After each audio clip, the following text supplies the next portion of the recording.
Que le Seigneur vous bénisse. On est vraiment content d'être avec vous encore une fois ce matin pour enseigner la parole de Dieu.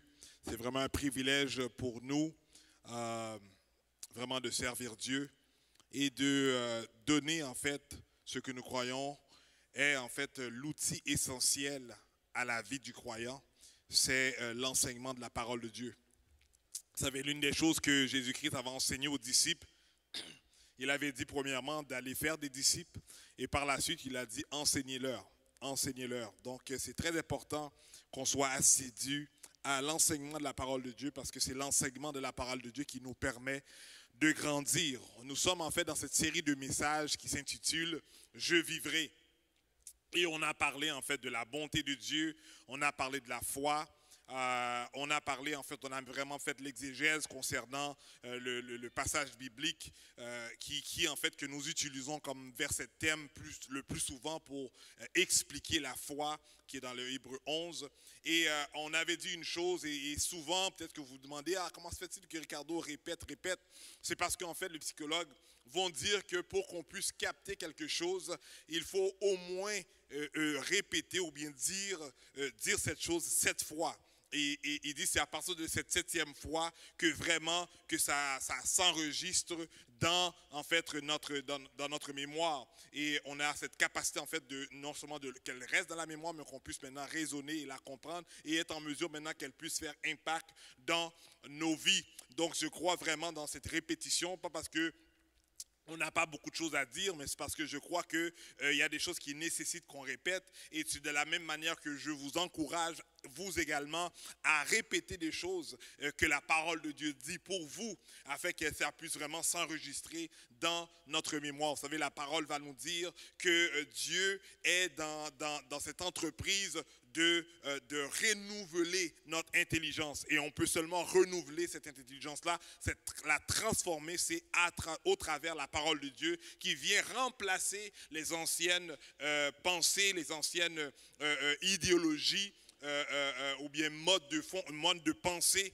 qui est siégé. Et très souvent, lorsqu'on parle maintenant faire renverser des forteresses, nous parlons vraiment de ces forteresses-là qu'on utilise ce mot, en fait, cette expression anglaise qui va dire en fait, la manière de penser, le mindset qui régit en fait dans notre tête et qui fait en sorte que des fois on fonctionne contrairement à la volonté de Dieu, ou bien selon la parole de Dieu, parce que nous avions si tellement été habitués à faire des choses de certaine manière, ou bien d'avoir une conception de la parole de Dieu d'une certaine manière, qui est en fait contrairement à celle de Dieu. Donc, je vous encourage non seulement à répéter, mais également à méditer la parole de Dieu, parce qu'elle est cette force que nous avons, qui nous permet de vivre sur cette vie. N'oubliez pas, le pasteur Danley a mentionné, vraiment on est une église qui donne la capacité à tout le monde d'aimer, connecter et de servir. Et en faisant cela, nous devons être intentionnels de manière à ce que nous mettons notre confiance de manière intentionnelle en Jésus-Christ. Nous devons mettre notre confiance en Jésus-Christ, notre espérance en Jésus-Christ, et on a parlé longuement de cela également. Donc vivre par la foi, c'est d'accepter d'avoir à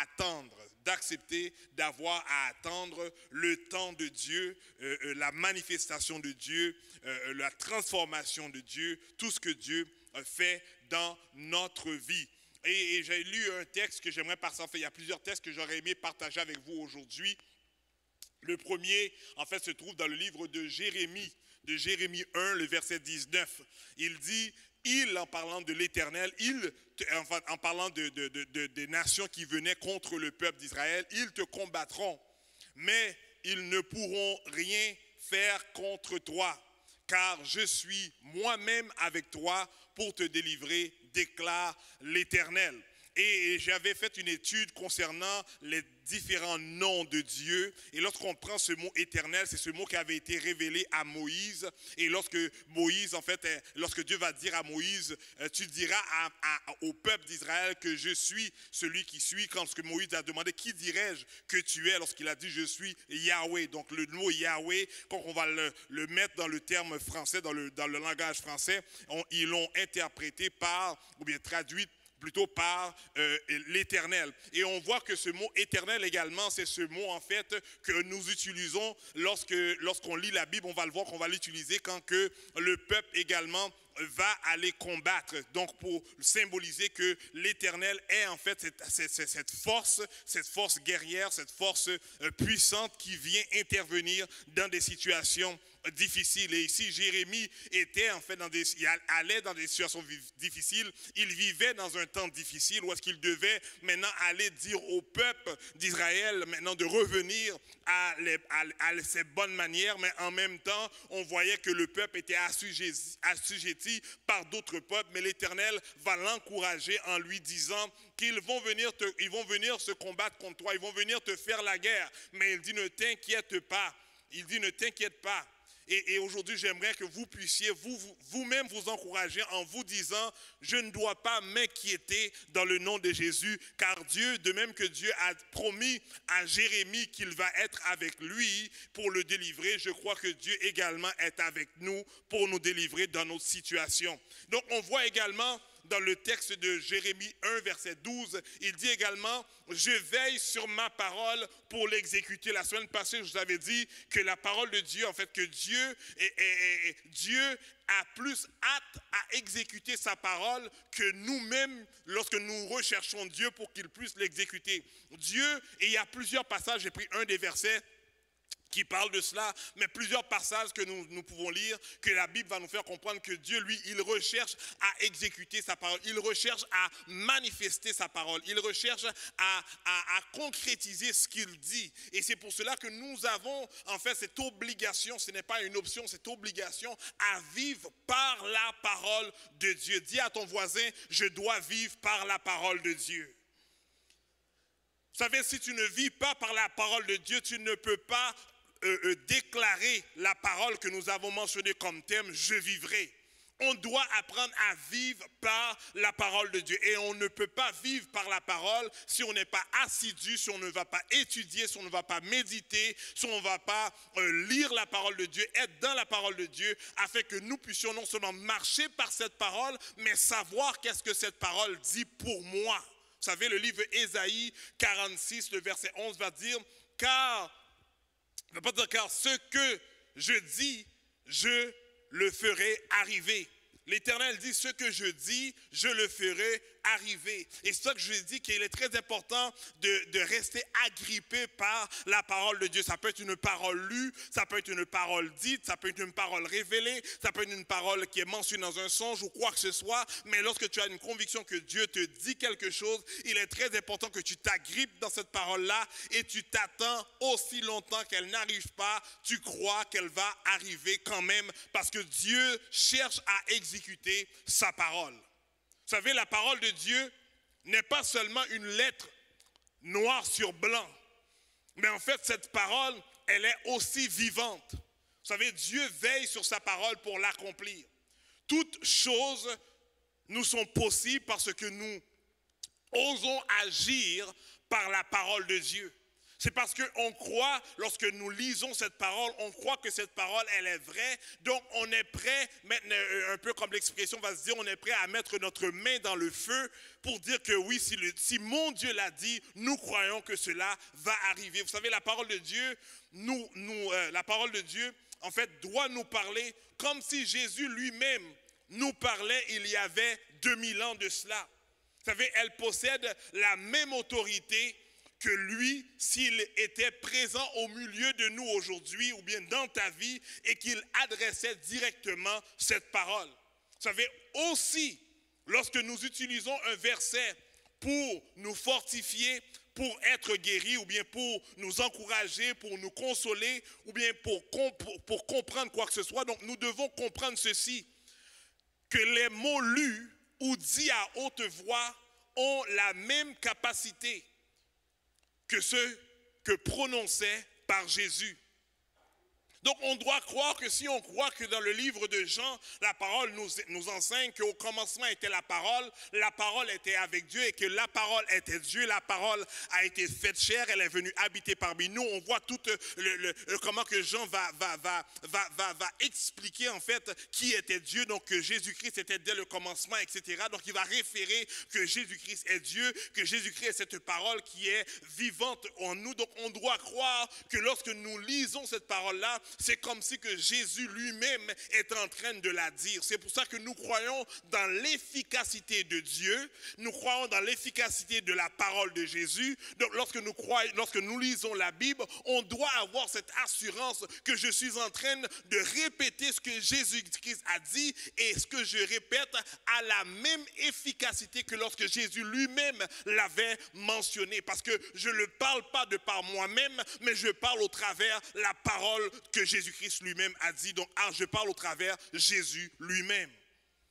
Donc, la parole parlée au temps de Jésus est devenue en fait la parole écrite avec un pouvoir identique. Elle est la parole vivante. Et on va même voir qu'il y a des Bibles, des traductions de Bible qu'on a surnommé cette Bible parole vivante. Vous savez, plus que nous méditons ou étudions et apprenons cette parole, plus elle s'imprime en dedans de nous et elle devient notre réalité. Vous savez, la Bible n'est pas seulement la réalité des gens qui l'ont vécu dans le temps dans lequel que les Écritures ont été inscrites. Mais la Bible, en fait, elle devient une réalité également dans ta vie, à chaque jour que toi, personnellement, tu vis ta vie. Donc, tu dois croire que ton Dieu est le même dans la Bible, dans le temps où est-ce que ça a été écrit. Elle est même dans le temps où est-ce que Jésus-Christ a vécu, mais elle est également le même dans le moment où est-ce que tu vis. Donc, c'est pour cela que tu peux toujours te référer dans la parole de Dieu afin que tu puisses t'encourager à sortir de tes situations, sachant que ton Dieu qui est avec toi est réel. Vous savez, tu peux déclarer cette parole comme qu'on avait commencé la série de messages, où est-ce que nous pouvons dire que tu me poussais pour me faire tomber. L'ennemi, c'est ce qu'il cherche à faire. La Bible va nous dire qu'il veut tuer, voler et détruire.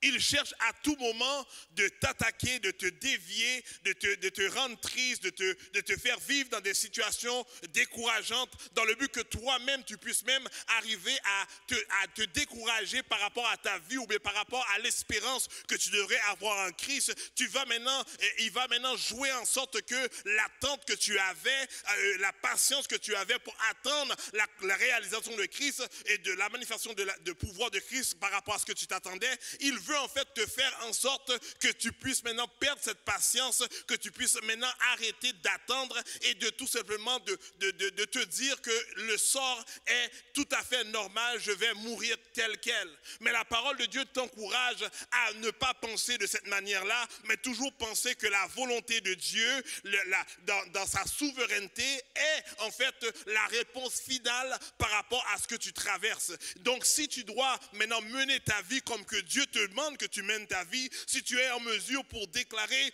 que le diable cherche à me pousser pour me faire tomber, et des fois certainement je tombe, mais je dois également croire que c'est l'Éternel qui va me secourir. Donc même s'il me fait tomber, c'est son job, il va le faire jour et après jour, il va essayer, des fois je vais me tenir droite, mais des fois il va faire en sorte que je vais me retrouver à terre, mais lorsque je suis à terre, j'ai quand même cette parole qui m'encourage et qui me fortifie, qui me dit, mais l'Éternel est celui qui me tend la main et qui va me redresser afin que je puisse continuer dans le chemin. Vous savez, j'ai dit ici plusieurs fois que Dieu ne nous a jamais dit que nous aurons jamais des moments difficiles. Vous savez, la vie, elle est constituée des bons et des mauvais moments. C'est la vie.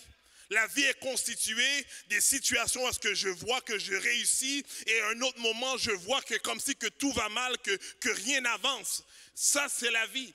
La vie, c'est des moments où est-ce que oui, je suis en pleine santé et des moments que ma santé peut être attaquée. C'est la vie. Donc, on doit comprendre que la vie n'est pas tout le temps une vie en rose, comme qu'on veut faire une publicité que c'est l'idéal de la vie. Mais la vie, en fait, elle est formulée, elle est attaquée par toutes sortes de choses. Mais je crois quand même que lorsque les situations viennent pour me bousculer, pour m'attaquer, pour me détruire, je crois que j'ai un Dieu dans lequel je peux avoir confiance qu'il va dire à l'ennemi, ce que tu voulais en mal va se changer en bien. Vous savez, la Bible nous dit que le juste tombe, mais il n'est pas terrassé. Elle va nous dire que le juste tombe même 7 fois, mais à 7 fois le juste se relève. Lorsqu'on dit tomber, c'est pas comme si tu trébuchais contre une roche ou une pierre, mais c'est vraiment dans le sens que l'ennemi va chercher à t'enlever ta paix, va chercher à enlever ta joie, va chercher à enlever peut-être toute ton espérance, va chercher à enlever ton assurance que tu as en Jésus-Christ, va chercher à enlever la parole que tu avais gardée serrée dans ton cœur. Il va chercher à faire tout cela parce que son objectif, c'est que tu tournes ton dos à Christ. Mais Jésus-Christ va te faire savoir dans l'Écriture, lorsque tu as tombé, il va dire ne t'inquiète pas, parce que ça ne veut pas dire à cause que tu as tombé que tu deviens injuste. Mais oublie pas que le prix de la justice a été payé par Jésus-Christ. Ne laisse pas le diable t'envahir avec des pensées pour dire que tu n'es injuste, tu as péché, tu es pas bon ou bien quoi que ce soit. Mais aie confiance en ce que la Bible nous dit et relève-toi et déclare juste, pas par rapport à tes actions, mais par rapport à ce que Christ a déclaré de toi. Et dit, Seigneur a dit que je suis Christ, non par rapport à mes œuvres, mais par rapport à l'œuvre de Jésus-Christ à la croix. Donc même si que je tombe, je crois que je vais me relever dans le nom de Jésus-Christ parce qu'il est là avec moi. Vous savez, la Bible va nous faire comprendre que c'est dans la marche que la force augmente. Et la force augmente et c'est comme un peu difficile parce que des fois, moi, je marche pas à chaque jour, mais très souvent, je marche de longues distances. Et on voit qu'à un moment donné, on est fatigué, et surtout si tu fais de la marche et tu fais du jogging, ou bien tu fais de la marche et tu fais de la course rapide, à un moment donné, tu es fatigué. Mais la Bible va nous faire comprendre qu'en Dieu, lorsque tu marches et que tu sens que tu es en train de te fatiguer, il dit que c'est alors que ta force augmente. Dans quel sens qu'il veut dire ça? Il veut te faire comprendre que Dieu dit que je suis avec toi tous les jours jusqu'à la consommation du siècle. Donc, s'il est là avec moi, Dieu va faire comprendre qu'il n'est pas dans il n'est pas dans le business de faire ce que l'homme peut faire. Dieu, qu'est-ce qu'il fait? C'est qu'il intervient lorsque l'impossibilité de l'homme se manifeste. Et c'est pour cela que la Bible va dire que lorsque tu marches, même lorsque maintenant tu vois que tu commences à te sentir fatigué, il dit que lorsque tu te fatigues, la force que tu as perdue, que tu n'as plus, mais Dieu lui vient et prend cette place-là et tu fais en sorte que tu restes, l'homme spirituel reste constant dans sa force que Dieu lui a donnée. Donc aujourd'hui, je vais vous faire comprendre que même lorsque tu sens que tu es faible, tu es affaibli, mais n'oublie pas que tu as la force de Dieu en dedans de toi qui n'a jamais faibli, qui n'a jamais diminué. Il est toujours efficace et lorsque tu déclareras la parole de Christ, maintenant dans ta réalité, il y a quelque chose qui va arriver quand même. Mais tu dois le croire, tu dois l'espérer, tu dois avoir cette assurance que Christ, la parole que tu dis, est la même parole que Christ a mentionnée lorsqu'elle a eu l'effet sur la terre. Mais si tu ne connais pas la parole, si tu ne connais pas les textes, si tu ne sais pas ce que Christ a dit dans certaines situations, ou qu'est-ce que Christ a révélé à des hommes dans des situations spécifiques, donc il est très difficile pour toi d'avoir une réponse à les circonstances de la vie. Et très souvent, les circonstances de la vie vont prendre le terrain, va prendre ton imagination, va commencer à prendre tes pensées et tu n'arriverais même pas à voir au travers ce nuage noir. Mais je déclare dans le nom de Jésus que l'Esprit de Dieu qui donne intelligence, qui donne sagesse, puisse maintenant percer dans ces nuages noirs et toujours ramener une parole qu'on a reçue, que Dieu a mis dans notre cœur et qu'on peut dire et qu'on peut déclarer dans nos situations, même lorsqu'on pense que la mort arrive en face de nous. Mais je dirais, je ne mourrai pas, je vivrai et je raconterai les œuvres de l'Éternel. Vous savez, la parole de Dieu nous dit, nous parle de la vie de Joseph dans le livre de Genèse 37 jusqu'à 45. Et lorsqu'on prend la vie de Joseph, elle nous explique comment que sa vie en fait l'a malmené, comment que malgré tout, il a mis sa confiance en l'Éternel. Et n'oubliez pas, comme on a dit, quand on met notre confiance, notre espérance en lui, quand on met notre espérance, c'est-à-dire on est prêt à attendre jusqu'au secours de l'Éternel. Qui ici, lorsqu'il dit « je vivrai », est prêt à attendre jusqu'au secours de l'Éternel. Vous savez, on ne sait pas quand est-ce que Dieu va le faire, mais une chose que nous savons, c'est que Dieu le fera. Je ne sais pas dans quelle journée que Dieu va intervenir dans ma vie, mais une chose que je sais, Dieu est en chemin pour intervenir. Je ne sais pas à quelle heure qu'il va le faire, mais je sais qu'à un moment donné dans la journée, dans la semaine, dans le mois, dans l'année, il va intervenir parce que c'est lui qui s'appelle le Jéhovah Jireh, parce que c'est lui qui s'appelle le Jéhovah Shammah, parce que c'est lui qui s'appelle le Jéhovah, n'importe quel autre nom qu'on peut donner à Dieu, c'est son nom et personne ne peut enlever les significations, la réalité de qui il est. Il fait ce qu'il veut, quand il veut, au moment dont il veut. Donc lorsque le diable pense que c'est lui qui l'a réussi, sachez que ce n'est pas le diable qui a le dernier mot, mais c'est le Dieu que vous servez qui a le dernier mot dans votre vie. Amen. Et c'est pour cela que je ne m'inquiète pas lorsque les choses viennent pour me balancer, pour me balloter de gauche à droite, parce que mon espérance n'est pas sur la vie ici-bas, mais elle est dans Dieu, le Jéhovah que je sers. Elle n'est pas dans les circonstances, ce n'est pas eux autres qui déterminent ma foi ou ma conviction, mais c'est la parole de Christ qui est en moi, qui détermine qu'est-ce que je vais croire dans les situations de la vie. Je veux vous encourager ce matin afin qu'une personne ici peut dire je vivrai malgré que les circonstances devant toi, tu ne vois même pas la vie, tu ne comprends même pas cette vie, mais tu déclares je vivrai parce que tu crois que tu vis avec Dieu avec toi. Vous savez, le psaume 37 verset 5 va dire recommande ton sort à l'Éternel, mets en lui ta confiance et il agira. Donc très souvent on perd plus de temps à murmurer ou à s'apitoyer par rapport à la circonstance de la vie parce qu'on est homme et l'homme en fait vit au travers des émotions, des sentiments et puis très souvent on est affecté et cela va nous envahir. Mais aujourd'hui j'aimerais vous faire comprendre que lorsque ça vient et parce qu'on est homme, oui ça va passer, mais n'oubliez pas de pas seulement s'apitoyer son propre sort parce qu'en réalité la Bible dit que l'homme ne peut absolument rien faire par rapport aux choses qui nous arrivent, mais c'est Dieu seul qui peut intervenir dans ta vie pour te donner une parole de connaissance, une parole de sagesse, une parole de prophétie, une parole d'encouragement. Et cette parole qu'il va te donner va faire en sorte que tu vas comprendre la vie totalement différente que la manière dont tu es. Donc tu as besoin dans ta situation d'une parole de Dieu. Tu as besoin dans ta vie, maintenant dans ta situation, une parole que Jésus veut te dire. Et agrippe-toi à cette parole-là, malgré les situations disent le contraire, mais crois en profond de toi-même que ce n'est pas la situation qui a le dernier mot, mais c'est Jésus qui a le dernier mot. Je vous encourage à recommander vos sorts à lui, partager les situations difficiles et mets en lui ta confiance. Donc attends que Dieu agisse parce qu'il dit il agira dans ta circonstance. Et vous savez pourquoi? Lorsque tu as cette conviction, tu es en mesure de te dire que oui, je reconnais ma situation.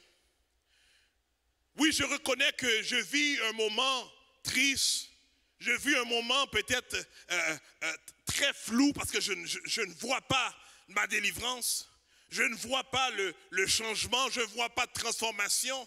Mais une chose qu'il faut comprendre, parce que nous croyons que Dieu a le dernier mot. Donc j'ai cette conviction que je ne resterai pas là. J'ai une conviction que où est-ce que je suis aujourd'hui, je ne vais pas demeurer là. Est-ce qu'on est là? Ce qui me rend triste aujourd'hui, je ne suis pas appelé à demeurer là. Ce qui m'environne ou m'enveloppe, comme la Bible va dire, comme des abeilles, je ne suis pas appelé à demeurer là. Parce que le psaume 118 va nous dire, au nom de l'Éternel, je les taille en pièces. Mais par contre, elles vont venir. Donc la situation dont tu vis, dont tu vis aujourd'hui, elle est venue, il n'y a rien que tu peux faire pour empêcher, on ne peut pas aller dans le passé comme les films de science-fiction, mais une réalité, c'est que mon futur ne dépend pas de ma situation, mais elle dépend de ce que Dieu dit dans ma vie. Donc je peux dire à ma situation, je crois et je sais que tu es là, mais par contre sache que je ne resterai pas là. La tristesse, je ne resterai pas là. Les persécutions, je ne resterai pas là. Les douleurs, je ne resterai pas là. La confusion, je ne resterai pas là. Les angoisses, je ne resterai pas là. L'inquiétude, je ne resterai pas là. Les situations qui viennent pour emmener cette anxiété, mais je déclare à l'anxiété, je ne resterai pas là. Tu viens, c'est vrai, je sais que tu es là, mais je te déclare, je ne resterai pas là parce que Jésus-Christ a le dernier mot dans ma vie. Et pourquoi je ne resterai pas là? C'est parce que l'Éternel lui-même a dit, dans Jérémie 29, le verset 11, il dit, car je connais les projets que j'ai formés sur vous, dit l'Éternel, projets de paix et non de malheur, afin de vous donner un avenir et une espérance. Donc lorsque tu connais la parole de Dieu, tu as cet avantage de t'agripper, de te mélanger avec la parole de Dieu. Parce qu'en fait, c'est elle qui a cette parole d'espérance, cette parole d'assurance pour ton futur. Et de là, tu ne permets pas aux circonstances de te faire penser comment ton futur va être. Mais tu dis, Seigneur, je sais que toi, tu es le Dieu d'éternité. Tu n'as pas de temps. Tu vis dès le passé. Tu vis dans le présent et dans le futur. Donc, tu connais ma vie. Et si tu as déjà dit que tu connais les projets que tu as pour moi, ou bien l'avenir que tu as pour moi, ou bien le plan que tu as pour moi, Seigneur, je veux constamment déclarer dans toutes circonstances que le plan que tu as pour moi est un plan d'avenir et un plan d'espérance. Un plan d'avenir et un plan d'espérance. Je veux vous encourager afin que vous puissiez dire, je vivrai parce que Dieu a un plan d'avenir et un plan d'espérance pour moi. Et c'est pour cela que je veux m'agripper dans cette pensée que Dieu a dit envers moi. Et je crois que c'est ce qu'il a dit qui va se manifester dans ma vie. Tu dois te dire en tout temps, tu dois être en mesure de le répéter et de comprendre que ta situation présente, elle est que temporaire. Que ta situation présente, elle a un temps limité, elle a une durée limitée. En d'autres termes, elle a une date d'expiration. Elle est venue, mais je sais que Dieu t'a donné une date d'expiration. Je ne sais pas quelle est cette date, mais par contre, je sais qu'une date va arriver quand même, que tu vas devoir partir, tu vas devoir quitter, tu vas devoir t'effacer devant moi, parce que c'est le plan de l'Éternel qui va se concrétiser dans ma vie. Qui est là ce matin et qui croit cela et qui est prêt à dire, je vivrai, parce qu'il sait que le plan de sa vie, c'est celle que Dieu lui a donnée. Je vivrai. Dans ma marche de foi, je vivrai. Dans ce que je passe au travers, je vivrai. Dans ce qui est trop lourd pour moi, que je n'arrive pas même à contrôler, je vivrai. Parce que c'est l'Éternel qui va te donner cette force et ce courage et cette détermination-là pour que tu passes à cette prochaine étape. Vous savez, des fois, on a peur de passer au travers des étapes difficiles. Vous savez, il n'y a personne qui prie et qui dit, Dieu, emmène le danger devant moi. Il n'y a personne qui va méditer, dans sa méditation, va dire, Seigneur, j'ai compris comment tu as délivré David, et Seigneur, envoie un Goliath. Il n'y a personne qui prie comme ça. Mais par contre, il faut savoir que lorsque le danger arrive, Dieu permet ces dangers-là parce qu'il veut que tu puisses grandir. Il veut que tu puisses maintenant comprendre comment le faire confiance. La Bible va nous faire comprendre que David a dit, lorsqu'il est apparu devant Goliath, c'est parce qu'il savait comment que Dieu était en mesure de l'utiliser pour tuer des lions et toutes des ours et toutes autres bêtes sauvages pour garder sa brebis. Donc il a dit, si Dieu pouvait le faire pour moi dans les circonstances que j'étais, dans dans le désert ou bien dans la jungle, il peut le faire pour moi également devant Goliath. Donc aujourd'hui, la situation que tu passes au travers, que certainement peut-être que tu te dis, Seigneur, pourquoi que je dois passer au travers ça? C'est parce qu'il te donne maintenant cette opportunité d'apprendre au travers ta circonstance, afin que lorsque l'autre circonstance va venir dans le futur, tu vas dire, ah, si Dieu m'a sorti de là lorsque j'étais là, je sais que ce même Dieu que je sers va permettre que je puisse sortir de ma situation présente. Est-ce qu'on est là? Donc Dieu envoie des circonstances difficiles afin de nous étirer, afin de nous faire comprendre sa volonté permissive, afin de nous faire comprendre sa souveraineté, afin de nous faire comprendre qui Dieu est pour nous. Donc tu es en mesure de dire, si j'ai passé au travers ça l'année passée, c'est pas cette année que Dieu ne va pas intervenir. Si Dieu est en mesure de me faire passer au travers cela la semaine passée, mais le problème d'aujourd'hui, c'est pas ça qui va empêcher Dieu de me faire sortir. J'aimerais vous encourager à ce que vous puissiez comprendre les principes de la parole de Dieu sont là pour nous donner une image de comment que Dieu a agi avec certains hommes au travers de l'histoire. Mais par contre, la Bible nous fait comprendre que Dieu est le même hier, aujourd'hui, éternellement. Donc s'il est en mesure de le faire de cette manière, il peut encore le faire pour moi aujourd'hui. Vous savez, dans le livre d'Ésaïe 40, et je ne sais pas si je vais lire, on ne va pas lire le chapitre, mais si on veut comprendre un peu le contexte, c'est que Israël était dans une situation où est-ce qu'ils étaient oppressés. Et dans cette situation où est-ce qu'ils sont oppressés, et le peuple d'Israël commence à questionner Dieu pour dire, Seigneur, je ne comprends pas comment se fait-il que toi qui es Dieu, tu permets que cela arrive à nous en tant que peuple. Comment qu'on fait pour vivre cette souffrance, cette calamité, et que tu n'interviens pas encore? N'oubliez pas que le peuple juif avait cette tendance de répéter de génération en génération. C'est comme ça qu'il facilitait l'apprentissage de ce Dieu en expliquant qu'est-ce que Dieu avait fait pour eux. Donc l'histoire avait été en fait transcrite oralement. Et c'est comme ça qu'elle a perpétué au travers le peuple. Donc, ils savaient ce que Dieu avait fait dans le passé. Et ils savaient que Dieu intervenait dans le passé. Mais peut-être que dans cette situation-là, ils avaient cette compréhension et peut-être qu'ils n'avaient pas encore décelé de quelle manière ou bien quand est-ce que Dieu intervenait dans la situation dans laquelle ils étaient. Mais là, ils sont dans une situation où on dirait qu'ils sont presque au point de perdre confiance parce qu'ils disent qu'ils ne comprennent pas. Comment se fait-il que Dieu permet toutes ces choses? Et il va poser cette question et par la suite, j'aimerais juste prendre dans le verset 28 à 31, qu'est-ce que Dieu va répondre à Ésaïe pour qu'Ésaïe puisse parler au peuple. Il dit au peuple, ne le sais-tu pas? Ne l'as-tu pas appris? Parce que Dieu sait qu'ils avaient l'habitude d'expliquer, de raconter les histoires du passé. Il dit que c'est le Dieu d'éternité, l'Éternel, qui a créé les extrémités de la terre. Il explique maintenant son omnipotence. Il ne se fatigue point, il ne se lasse point. On ne peut sonder son intelligence. Très souvent, on essaie de comprendre Dieu. Mais en réalité, on ne peut pas comprendre Dieu. Très souvent, on veut apprendre qui est Dieu. Mais en réalité, on ne peut pas apprendre qui est Dieu. La parole de Dieu va nous faire, pas la parole, mais lorsqu'on étudie en théologie, il va dire que la théologie, ce n'est pas l'apprentissage de Dieu, mais c'est l'apprentissage sur Dieu. Donc on apprend certaines facettes de Dieu, mais on ne peut pas en réalité apprendre la totalité de qui Dieu est. Donc ici, il va dire, mais tu ne peux pas sonder mon intelligence. Donc, ce que toi, tu ne comprends pas, ne va pas maintenant déterminer qui Dieu n'est pas. Ce que toi, tu t'attends, ne va pas non plus déterminer qui Dieu est.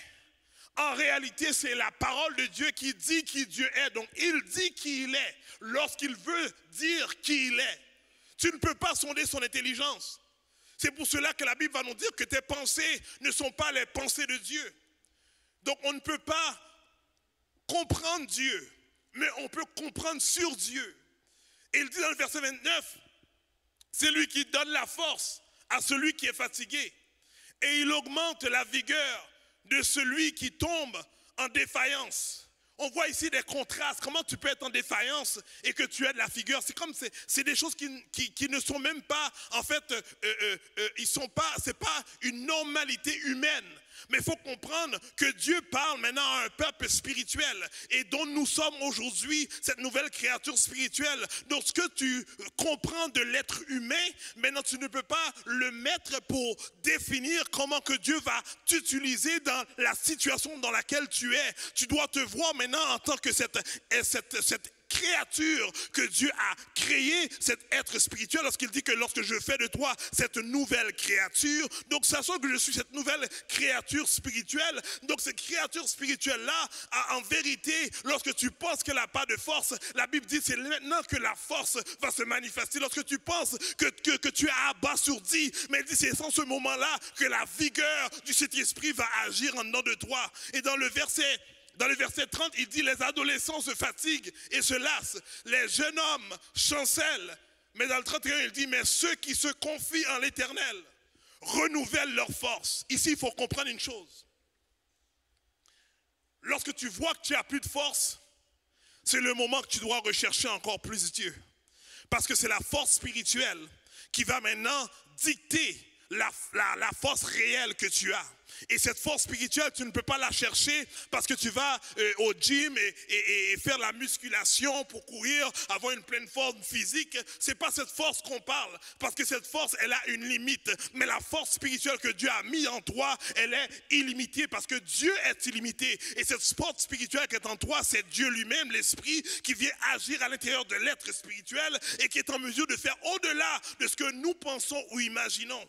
Donc il dit, mais ceux qui se confient en l'Éternel, ceux qui mettent leur foi en l'Éternel, en d'autres termes, ceux qui mettent leur espérance en l'Éternel. Il dit, l'Éternel renouvelle leur force. Ils prennent le vol comme l'aigle. Ils courent et ne se lassent point. Ils marchent et ne se fatiguent point.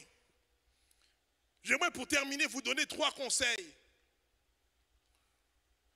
3 conseils pratiques pour voir l'accomplissement d'une promesse de Dieu dans votre vie. Premier conseil, c'est il est nécessaire de l'accepter comme réel.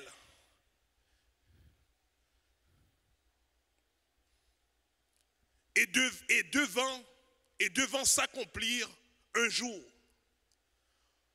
On doit prendre la parole de Dieu comme si qu'elle est réelle dans le présent. On doit prendre la parole pas comme si qu'elle est fictive, pas comme si qu'il y a peut-être une possibilité. Mais les promesses de Dieu, ce n'est pas des possibilités, mais c'est une réalité. On doit la prendre comme si qu'elle est réelle. Lorsque tu lis la parole de Dieu qui va nous dire que n'est-ce pas l'Éternel qui guérit, donc je prends ce texte et je l'applique dans ma réalité. Si j'ai besoin d'une guérison, pour dire Seigneur, tu as dit que tu es le Dieu qui guérit.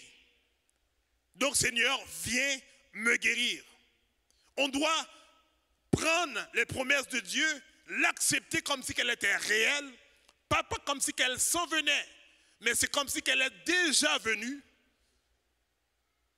Et on croit que parce qu'elle est déjà venue, elle doit s'accomplir dans notre vie. Deuxième conseil, c'est qu'il est nécessaire de remplir les conditions. Vous savez, des fois, on pense que parce que Dieu a dit une promesse pour notre vie, on peut vivre comme qu'on veut vivre. Et de là, Dieu est obligé d'accomplir sa promesse dans ma vie parce que je lis sa promesse. Dieu laisse des principes.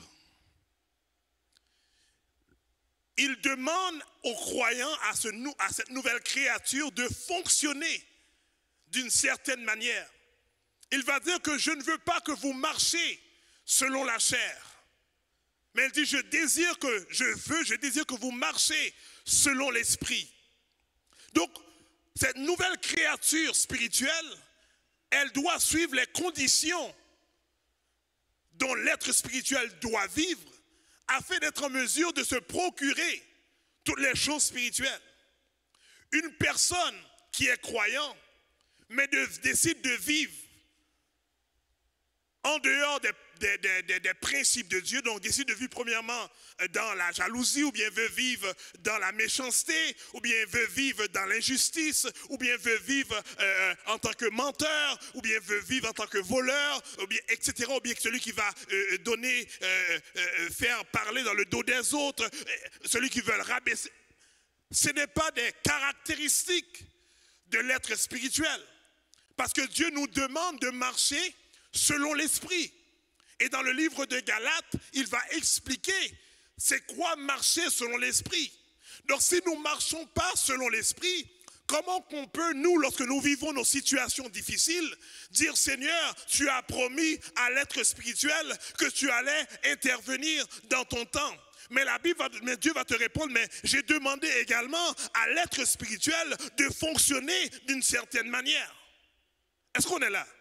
Et très souvent, nous en tant qu'Église, parce que très souvent, on ne veut pas trop parler de péché parce qu'on ne veut pas trop rentrer dans la vie commune des individus. C'est-à-dire, on ne veut pas trop être trop personnalisé ce que la Bible nous dit de peur que les gens soient choqués. Mais en réalité, la Bible va nous faire savoir que le croyant doit vivre dans un certain standard de vie.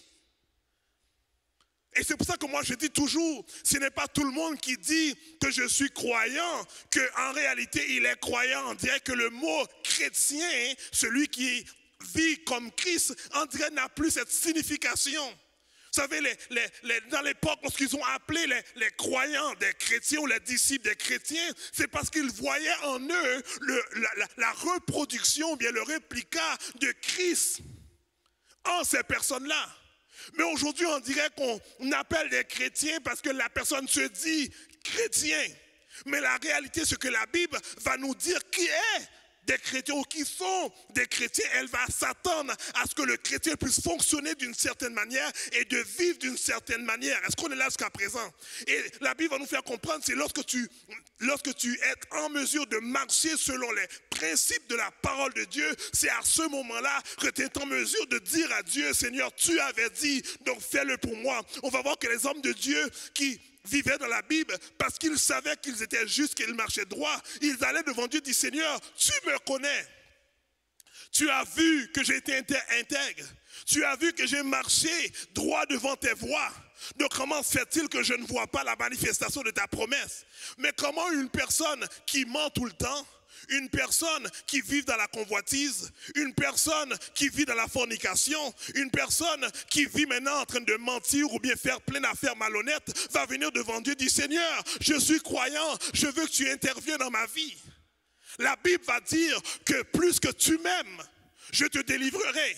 Plus que tu observes mes commandements, je te délivrerai. Plus que tu marches selon ce que la Bible t'a enseigné, je te délivrerai. Il y a des conditions à l'accomplissement du promesse de Dieu. Donc si Dieu n'accomplit pas sa promesse envers toi, c'est pas lui qui est dans l'illégalité, mais c'est toi qui n'es pas conforme à recevoir ce que Dieu désire plus que toi pour accomplir ce qu'il a dit dans sa parole.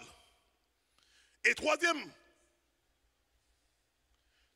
conseil pratique, il est nécessaire de demeurer patient. Dieu peut dire, l'année prochaine, dans le temps comme maintenant, tu enfanteras. Dieu peut donner des prophéties et peut dicter des choses qui sont précises dans la vie d'un individu. Mais ce n'est pas toutes les paroles ou toutes les promesses que Dieu a dit qu'il a mis une date d'accomplissement. Est-ce qu'on est là? Et c'est pour cela que avant même d'arriver ici, je vous ai enseigné par rapport à qu'est-ce que cela veut dire lorsqu'on dit que nous espérons. Je vous dis que ce soit en grec ou bien en hébreu, ça veut dire attendre, ça veut dire patienter. Donc on doit nous apprendre à patienter. Parce que les choses ne vont pas tout le temps se faire dans le moment que nous désirons que ça se fasse. Mais ça va tout le temps se faire dans le moment donné que Dieu désire que ça se fasse. Et une chose qui est très importante à comprendre dans ce concept-là, dans cette souveraineté de Dieu, c'est qu'au moment de Dieu, c'est le meilleur moment que Dieu aurait pu agir dans ta vie. On ne sait pas pourquoi, on ne comprend pas parce qu'on est limité par le temps et l'espace. Mais le Dieu que nous servons n'est pas limité par le temps ni l'espace. Donc il sait quand est-ce qu'il doit agir dans ta vie. Des fois tu penses que la mort, elle est directement devant toi. Mais lorsque Dieu te regarde, Dieu voit la mort, elle est loin de toi. Donc toi, ce qui détermine cet empressement n'est pas ce que Dieu voit pour qu'il se presse à intervenir. Est-ce qu'on est là? Et là, tu vas dire, mais moi, je suis dans une situation où est-ce que je sens que je ne peux plus, je n'ai plus de force. Mais la parole de Dieu va nous enseigner qu'elle va dire que Dieu ne va jamais, et non jamais, vous donner quelque chose au-delà de votre force. Mais il dit que si ce que tu reçois est plus que ta force, il dit, il va faire en sorte que Dieu lui-même va venir et prendre ce surplus afin que tu puisses continuer dans le chemin. Est-ce qu'on est là jusqu'à présent? Mais très souvent, on prend cette parole en voulant dire que Dieu va venir et il va prendre le tout. Mais il n'y a nulle part que Dieu a dit il va prendre le tout. Tu vas quand même subir ce que tu vas subir parce que tu as besoin d'apprendre Dieu dans ce que tu subis. Mais en même temps, Dieu dit que ce que tu vas subir ne t'amènera pas à la mort. Parce que Dieu est avec toi, il va faire en sorte que ceux qui pourraient te donner des situations peut-être qu'on ne peut pas imaginer ou bien de mort, mais lui, il va le prendre parce qu'il va assurer que tu puisses continuer afin que tu puisses apprendre dans la situation, dans cette période, dans cette saison de ta vie dans laquelle tu traverses. Vous savez, Dieu veille sur sa parole pour l'accomplir dans votre vie. Mais il est très important que nous puissions suivre ses conseils pratiques. Le psaume 118 nous dit, dans le verset 17, « Je ne mourrai pas, je vivrai et je raconterai les œuvres de l'Éternel. » Dieu veut voir sa gloire se manifester dans ta vie, comme j'ai dit la semaine passée. C'est parce qu'il désire que les autres puissent entendre parler de lui. Est-ce qu'on est là?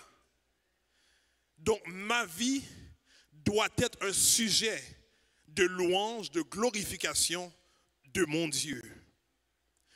Donc si on prend ce texte de cette manière, est-ce qu'on croit réellement ce que nous pensons qui est un échec dans notre vie va glorifier Dieu?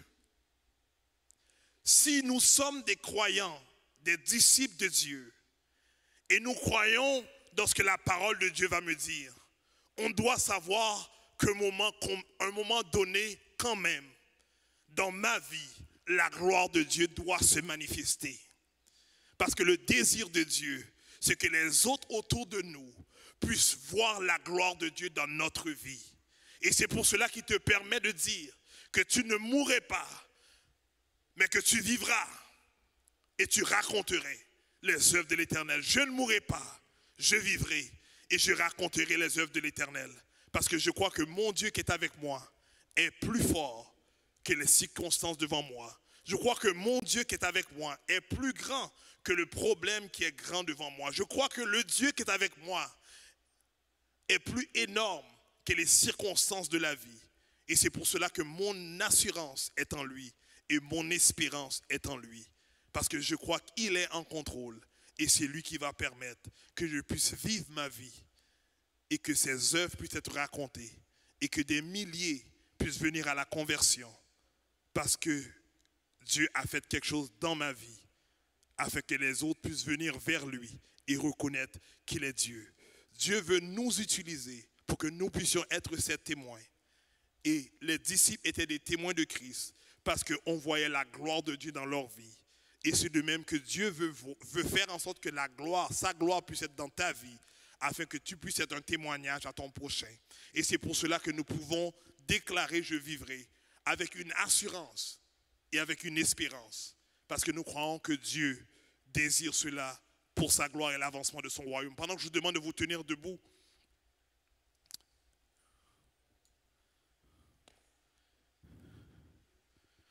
On veut savoir est-ce qu'il y a une personne ici qui n'a pas accepté Jésus-Christ comme son sauveur personnel et qui aurait aimé faire choix d'accepter Jésus-Christ. Une personne qui n'a pas jamais confessé de sa bouche, peut-être qu'il croit de son cœur, mais la Bible dit celui qui croit dans son cœur et qui confesse de sa bouche sera sauvé. Mais qui désire dire aujourd'hui, pendant que je demande à toute tête baissée, et s'il y a des personnes, levez votre main, ce serait pour nous un honneur et un privilège de prier pour vous. Et on ne sait pas s'il y a des gens qui nous écoutent en ligne, qui n'ont peut-être pas donné leur vie encore au Seigneur, mais aujourd'hui veulent décider à donner leur vie au Seigneur parce qu'ils ont compris que Jésus-Christ tient ses promesses lorsqu'il dit « Je serai avec vous tous les jours jusqu'à la consommation du siècle ». Donc je vais faire premièrement cette prière parce que je vois qu'il n'y a personne dans la salle, mais par contre peut-être qu'il peut y avoir des gens en ligne que je ne vois pas. Père Céleste, en Jésus-Christ, je te dis merci pour cette opportunité que tu nous donnes. Père, de prier et de réconcilier, Père, le monde avec toi. Puisque tu as dit, tu fais de nous des ambassadeurs de Christ. Donc répétez cette prière avec moi, dit, je crois que Jésus-Christ est le Fils de Dieu et qu'il est mort pour moi et qu'il a payé mes péchés. Il a payé la dette de mes péchés. Et mes péchés sont effacés. Et aujourd'hui, je veux remettre ma vie à Jésus. Et qu'il puisse accomplir des choses extraordinaires pour moi. Et s'il arrive que je commets un péché, je vais aller lui demander pardon. Parce qu'il est fidèle et juste pour me pardonner pour les actes que je commette. Mais mon désir, c'est d'être avec lui et de rester avec lui jusqu'à ce qu'il revienne nous chercher. Amen. Père Céleste, en Jésus-Christ, je prie pour chacun d'entre nous ici présents. Je prie, Père, au de ton roi saint, que cette parole, je vivrai, puisse être imprégnée, Père, dans nos vies. Que, Père, la vie ne soit jamais plus déterminée par les circonstances ou notre environnement, mais qu'elle soit déterminée par toi et toi seul. Tu es l'auteur de la vie. Et la Bible dit, Père, que l'œuvre que tu as commencée en nous, tu es celui qui va venir et l'achever. Père, nous croyons que notre vie va être achevée par toi. Et pendant que nous vivons, ce que tu as désiré pour nous, Père, je prie dans le nom de Jésus qu'elle puisse se manifester. Et je prie, Père, que pendant qu'elle se manifeste, que des gens autour de nous, nos amis, nos familles, puissent être attirés, Père, par ce que tu fais dans notre vie, parce qu'ils vont voir ta gloire. Et que tu puisses donner l'opportunité à ce que des centaines et des milliers puissent accepter Jésus-Christ dans notre vie. C'est dans le nom puissant de Jésus que nous t'en prions. À toi revient la gloire et l'honneur dans tous les siècles. Amen. Je vivrai et je raconterai les œuvres de l'Éternel. Partez en paix, que la paix et la gloire de Dieu puissent répandre en vous et dans votre famille, sur vos enfants, et que la protection divine puisse demeurer et se manifester à chaque jour, parce que nous savons que nous n'avons besoin par rapport à ce que le diable veut faire dans cette société hostile. Mais nous disons et déclarons, moi et ma maison, nous servirons l'Éternel. On se voit la semaine prochaine, Dieu voulant. Restez en paix, je vous aime, dans le nom de Jésus-Christ.